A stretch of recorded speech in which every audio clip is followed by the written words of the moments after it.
সামাজিক যোগাযোগ মাধ্যমের সব ক্ষেত্র থেকে রাজনীতির মাঠ সবখানেই এখন একটাই ইস্যু, হাসনাত আব্দুল্লাহর একটি ফেসবুক পোস্ট। বাংলাদেশ সেনাবাহিনী ও আওয়ামী লীগ প্রসঙ্গে জাতীয় নাগরিক পার্টির দক্ষিণাঞ্চলের মুখ্য সংগঠক হাসনাত আব্দুল্লাহর পোস্টটি ইতিমধ্যে বিভিন্ন মহলে জন্ম দিয়েছে আলোচনার এবং সমালোচনার। বিভিন্ন রাজনৈতিক দল তো সমালোচনা করছেই, বাদ যাননি খোদ নিজেদের দলের নেতারাও। আর সে কারণে দেখা দিয়েছে বিভক্তি।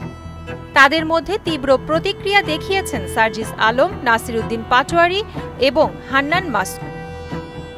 হাসনাত আব্দুল্লাহর অভিযোগ, সেনানিবাস থেকে আওয়ামী লীগকে পুনর্বাসনের পরিকল্পনা চলছে।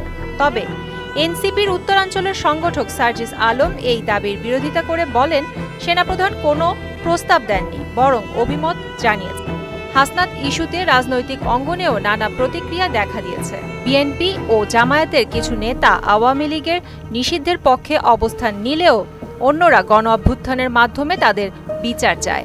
সুদবিহীন ব্যাংকিংয়ে আত্মশুদ্ধির পথ, এনআরবিসি ব্যাংকের ইসলামিক ব্যাংকিং আল আমিন।